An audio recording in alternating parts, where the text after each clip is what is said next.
West Hill United is a progressive spiritual community where how you live is more important than what you believe. West Hill United is a people, a place, an idea. We are a community living out of a progressive faith, striving to make a positive difference in our own lives, the lives of others, and the world. Join us Sundays at 10:30 a.m. or connect with us at any time. During this video, Velma will be referencing to a video by Barbara Streisand, which will be in the description below. The first reading by Virginia Woolf. I can only note that the past is beautiful because one never realizes an emotion at the time. It expands later, and thus we don't have complete emotions about the present, only about the past. The second reading is by Marcel Proust from In Search of Lost Time. No sooner had the warm liquid mixed with the crumbs touched my palate than a shudder ran through me and I stopped, intent upon the extraordinary thing that was happening to me. An exquisite pleasure had invaded my senses, something isolated, detached, with no suggestion of its origin, and at once the vicissitudes of life had become indifferent to me. Its disasters innocuous, its brevity illusory. This new sensation, having had on me the effect which love has of filling me with a precious essence, or rather this essence was not in me, it was me. Whence did it come? What did it mean? How could I seize and apprehend it? And suddenly the memory revealed itself. The taste was that of the little piece of madeleine, which on Sunday mornings at Combray, because on those mornings I did not go out before Mass, when I went to say good morning to her in her bedroom, my aunt Léonie used to give me, dipping it first in her own cup of tea or tisane. The sight of the little madeleine had recalled nothing to my mind before I tasted it, and all from my cup of tea. And madeleine is delicious with coffee, in my case. The third reading is a video, Barbara Streisand.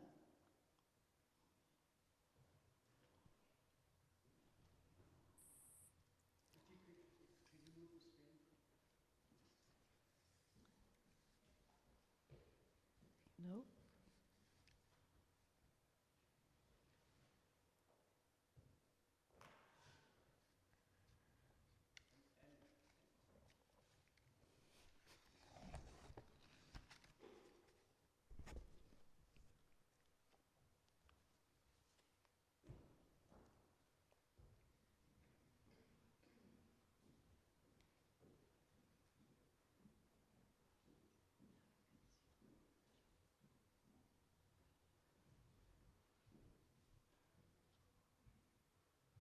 Have the first slide, please. Thank you. So I can't promise to completely demystify this for you. I can. It's one of the great mysteries that we neuroscientists are trying to uncover, and I'm involved in the project, but so are hundreds of others. And I would say we all would agree that it's still very much a mystery, but I think I can shed a bit of light on it. Can we have the first slide, next slide, please? So our memories are such an important aspect of who we are, of what we think of as our identity or our self, and yet they are a mystery to us. How do these immaterial, these records or these fragments and visions of times past, how are they formed, and how can they be embodied, as Proust called it, we are searching for lost time. And how can those evanescent fragments of our lives be embodied in something material like our neurons or like our brains? And that raises a question of how reliable are our memories really? And do the things that we remember, do they really correspond to what actually happened? Next slide, please. So most of you are of a certain age. You may recall this event. Can you tell me where you were? Don't say it out loud, but just remember where you were, who you were with, and how you first found out about the Challenger explosion. Some of you who may be a bit younger, next slide, please. You may recall where you heard about the Twin Towers being attacked. Next slide, please. And most of us are very certain. I have a very distinct memory of both events. But when people have been interviewed at the time and then re-interviewed perhaps a few years later, they have, again, very distinctive memories a few years later of where they were. But the problem is that often, about half the time, those memories are drastically different than the memories they reported the day after.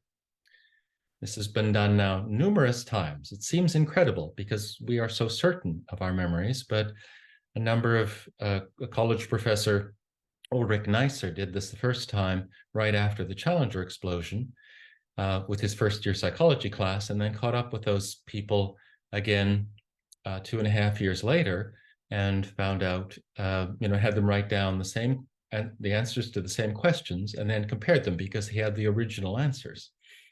And he found that about half the people had dramatically different memories of where they were or who they were with or how they heard about the Challenger explosion. And this seems so incredible that many psychologists have done the same experiment since, and it's always come out the same. About half the people dramatically, have very vivid memories 3 years later, but they're dramatically different from what they wrote down the day after. So how can this happen? Next slide, please. I think the first thing we must understand is that memory is not like a digital storage medium. It's not like a DVD or like a computer, not like a streaming. Every time you press play on your streaming video, you get the same sort of thing. But that's not the case with memory. Every time we recall a memory, we're more like painting a picture from a model, from life, it's true, but it's an active and kind of creative process. And I want to try to uncover a bit of that for you now and how that happens. Next slide, please. So I'm going to talk a bit about brain anatomy. You knew you weren't going to get away with no brain anatomy today. I'm going to emphasize two areas. These are not the only places, but these are the main players in memory. And mostly when we think of our brains, we think of this external surface, the cortex. Cortex is actually a Latin word for rind. So you think of like the rind on a fruit. And it's kind of a superficial layer. It's only about 3 millimeters thick, but it covers our whole brain. And the cells in the cortex are very good at representing fine details, but they're very slow at making new connections, at linking those details together. They're not very good at linking them together. So if you're going to have a very detailed memory, you need to certainly have the textures of experience, the sights, the sounds. Was it a high voice or a low voice? Did it rise or fall? Was the light purple or blue? Those kinds of things, the cortex is really good at distinguishing, but it's slow to link them together. If you heard a squeak and then a purple light, the cortex can't put that together very readily. But the hippocampus, on the other hand, and that hippocampus is an organ, hippocampus is again a Greek and Latin hybrid for seahorse, and that's just reflecting the shape of these little C-shaped bundles deeper in your brain, right back under your ears. but a couple of centimeters in.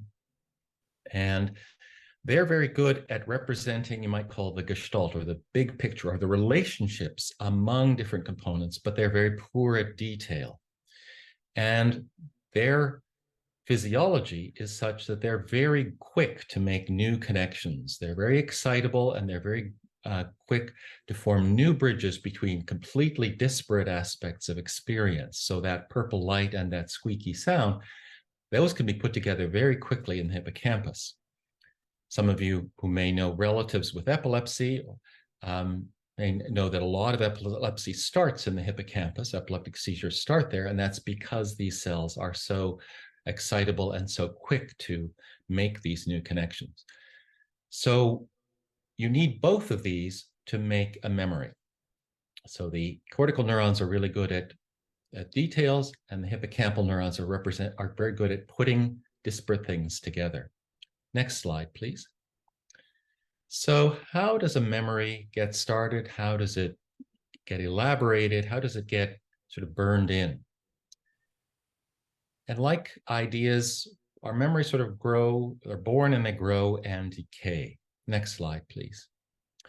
So how do we start making a memory? Well, let's take an example. Let's say you're standing at the scene at the bottom here. This is actually a painting of Alexander von Humboldt exploring the New World, exploring Colombia. And if you were Alexander von Humboldt, if you were that person in the picture, you would be seeing a variety of new kinds of trees and landforms. And each aspect of that scene would be represented by cells, or stimulate cells in particular brain regions distributed across the cortex. So you would be, noticing sort of clouds and the leaves of the trees and the tops of the hills and the tree trunks. Those are the 4 scenes that I've focused on there. And each of those would stimulate part of your cortex.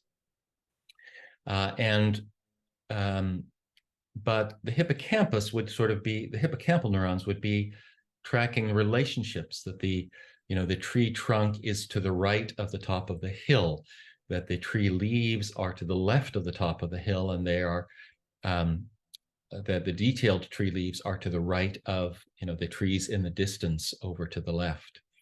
So all of these cells are strengthening connections, but the cortical neurons are sort of tracking connections among the details of the leaves or the details of the tree or the hill. The hippocampus is tracking connections about the relationships among all of these details in the big picture. Next slide, please. So when you have that experience, their connections are very briefly strengthened, but they're not really enough to make a memory on their own.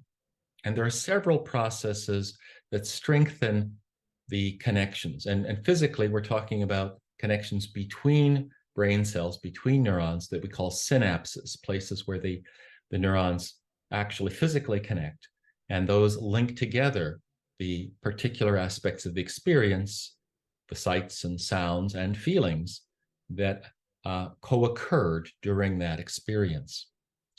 So I'm going to talk briefly about 3 of these. First, you can repeat the experience, and as you open a door many times, you get to know where all the pieces are.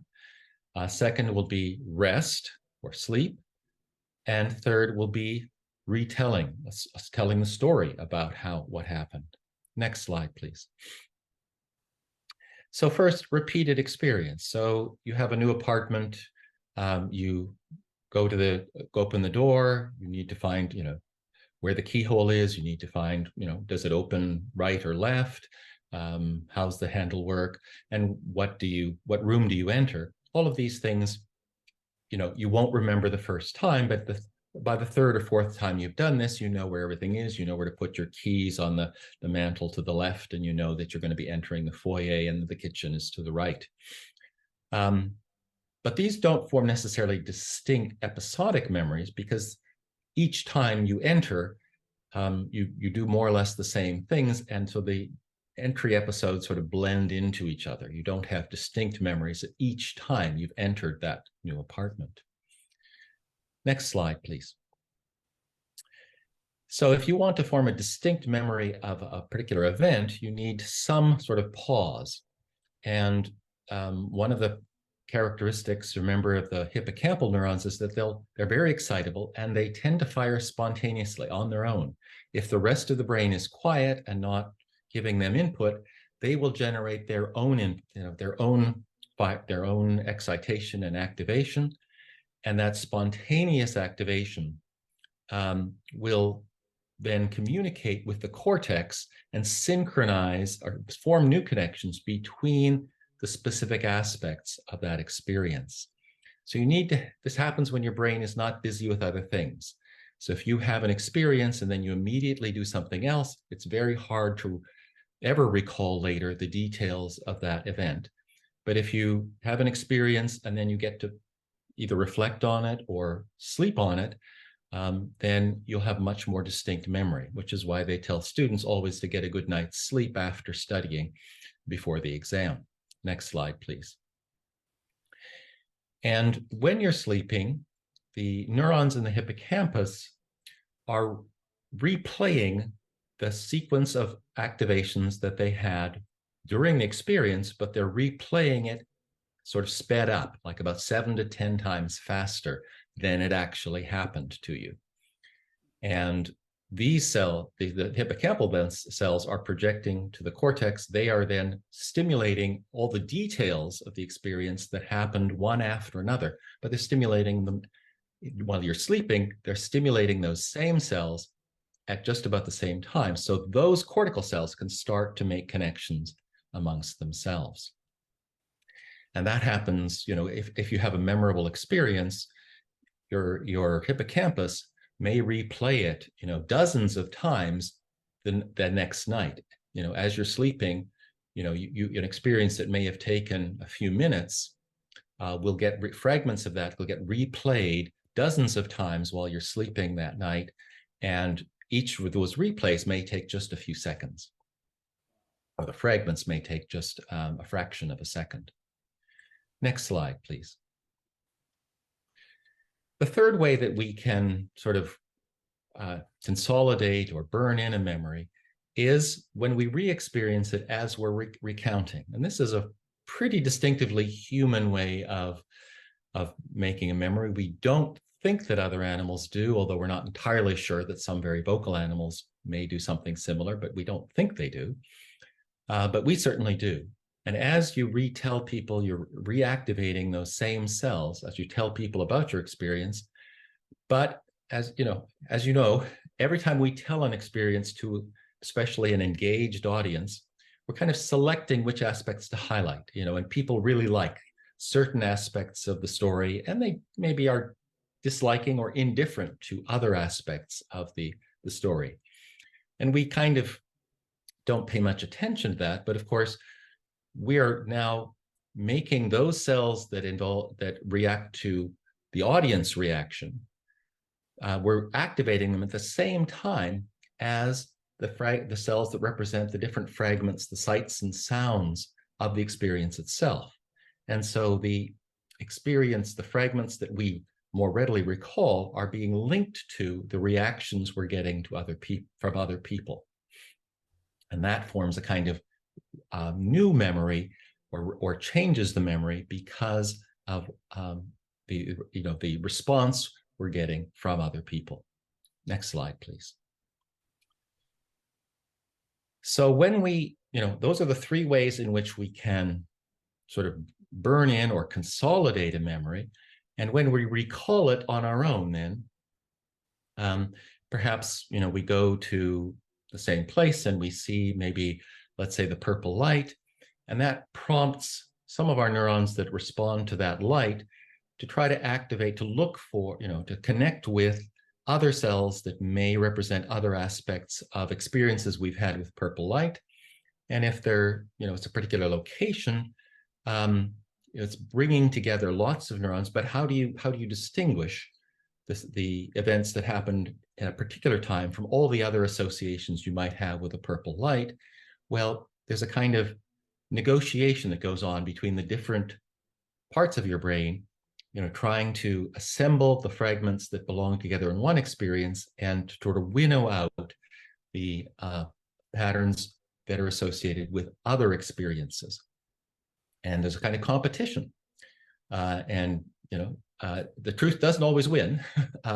It's more the strongest connections tend to win. And those may be formed both by our, the actual experience we had, but also by where, the reactions we've gotten from other people and how it fits into our life history.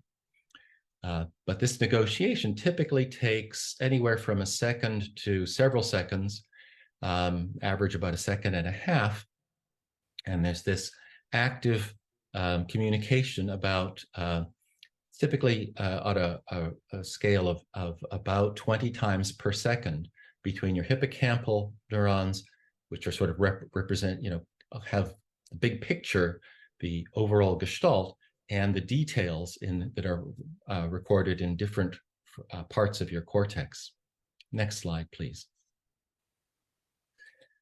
So that's how we can modify our memories through, through this process of cell. That's the limitation of human memory, is of course, if a number of things have happened in quick succession that are all memorable, then the aspects of those, the faces and the sounds, they may be fused into a single memory. So we can often put those together into a single memory.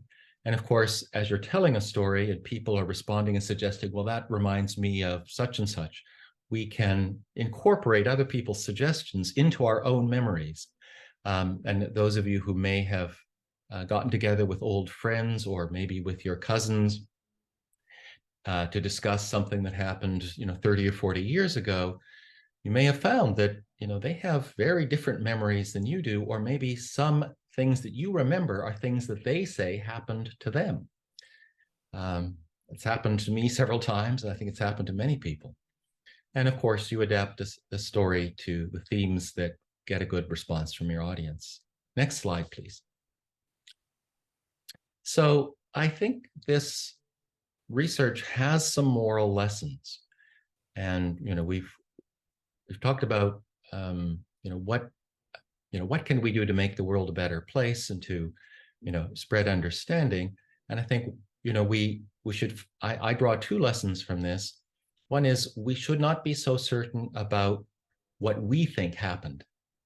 I think, those of you who have been in couples therapy or have, had any kind of mediation, find that other people always have a different version.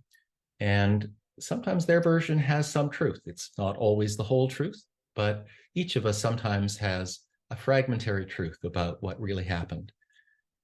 So it's important, I think, to be a little less certain about things we know happened to, that we saw, that we were there. And the second thing is, we need, when we're listening to other people, we should have some critical compassion. We should be listening to, their feeling matters and is important, but we should be aware that they may not have the whole story either. So when we're mediating or involved in someone else's dispute, we should be aware that, even the, people who have been hurt don't necessarily have all the details correct. Next slide, please. So if you're interested in following up, there's two books that I really recommend. One is by a writer from the UK, Charles Fernyhough, called Pieces of Light, and it's a reflection. These are both very accessible books. They're not technical, but they're very well researched and very well grounded in research. And Pieces of Light by Charles Fernyhough. I think that's a Scots name, John, so maybe you can pronounce it better than I can.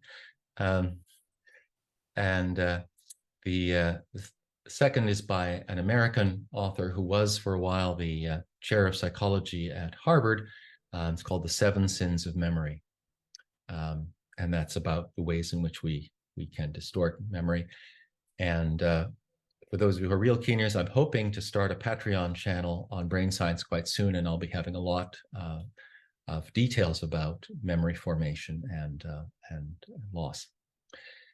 So thank you for your attention. I think that's it, and I'm happy to take some questions or listen to your thoughts on this. Become a sustaining champion of West Hill United's work by committing to an automatic monthly donation. Learn more or donate now through Canada Helps.